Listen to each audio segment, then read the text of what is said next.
各位朋友大家好，我係趙作榮，今日繼續講一下另類信息科技戰問題，亦都係一個觀點同埋角度嘅問題。澳洲即係澳大利亞洛伊研究所，呢個研究所英文名稱係 Lowy Institute， 最近就刊登咗一篇來自知名諮詢機構分析員嘅文章。嗰篇文章嘅作者話俾佢嘅讀者聽，佢幾個月前從澳洲首都坎培拉前往悉尼參加漢語考試。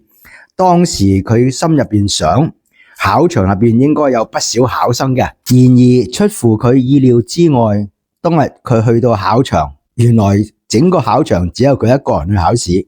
佢不無感慨咁樣話俾大家聽，真正願意花時間修讀漢語嘅本土澳洲人真係太少啦。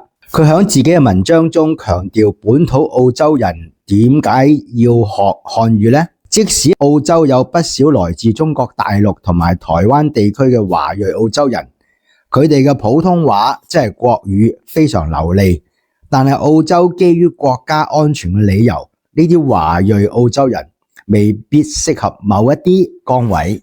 佢講嘅某啲工作崗位係乜嘢類型嘅工作呢？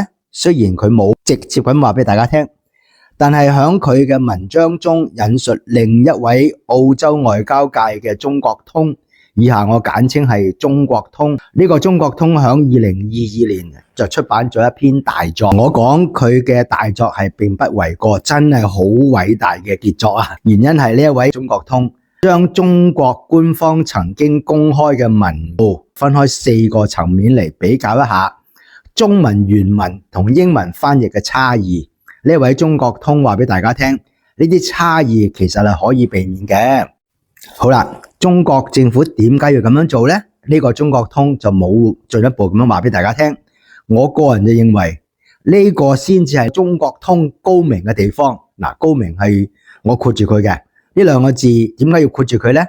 係突出咗佢嘅大作之中嘅弦外之音啊！各位朋友，如果你從事過雙語翻譯，相信你哋都會有一個共識，就係不論翻譯者點樣高明，要達到雙語翻譯信達雅三方面都可以完全正確無誤嘅說話呢，係冇可能嘅。因為雙語翻譯無法做到100%絕對準確，翻譯不僅僅係語言符號嘅簡單替換，佢亦都涉及咗複雜嘅語境理解、文化背景同埋雙語邏輯嘅轉換啊！以上嘅客觀事實進一步提醒大家，我喺上一個視頻 ECHO Echo 215提及嘅另類信息戰已經開打咗㗎啦。我嘅理論係根本冇乜嘢原因需要將中國嘅官方公告用英文譯本嚟比較一下中英文雙語版本嘅差異。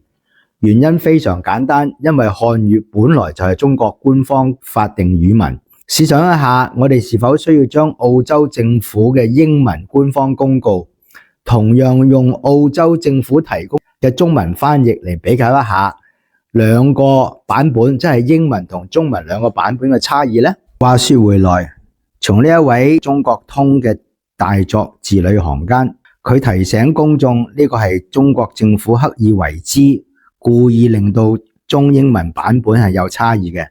佢希望達到嘅目的係乜嘢呢？佢冇清清楚楚咁樣話俾佢嘅讀者聽。而各位朋友，你哋點樣睇呢？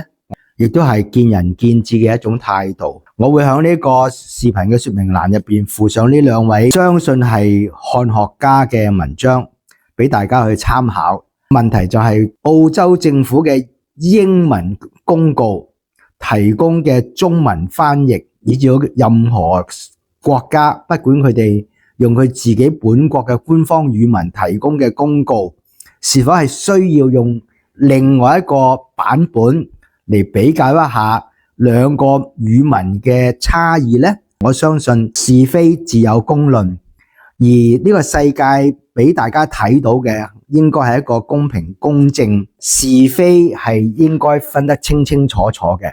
當前我哋睇到呢一個新一輪嘅信息戰入邊，已經有不同嘅人開始去發動相關嘅攻勢啦。呢個當然係我自己嘅睇法。各位朋友，你哋點樣睇？麻煩你哋響我呢個視頻嘅意見欄入邊話俾我聽。另外就係無論呢兩位漢學家有意或者無意傳遞佢哋大作中嘅信息，個人認為中文係聯合國承認嘅幾個法定語文之一。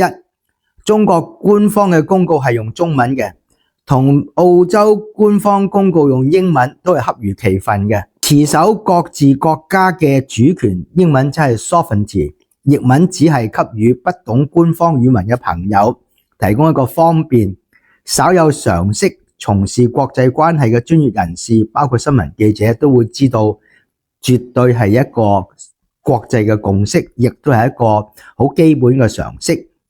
渲染譯文嘅差異，我覺得係吹毛求疵嘅。響雞蛋入邊挑骨頭係另外一個原因。呢個視頻講到呢度為止，請大家繼續支持我嘅香港識頻道。呢個視頻嘅文字版，大家可以登上百度或者谷歌尋找家國明星多媒體平台就可以找到嘅。平台同埋相關嘅鏈接已經附上到呢個視頻嘅說明欄入邊。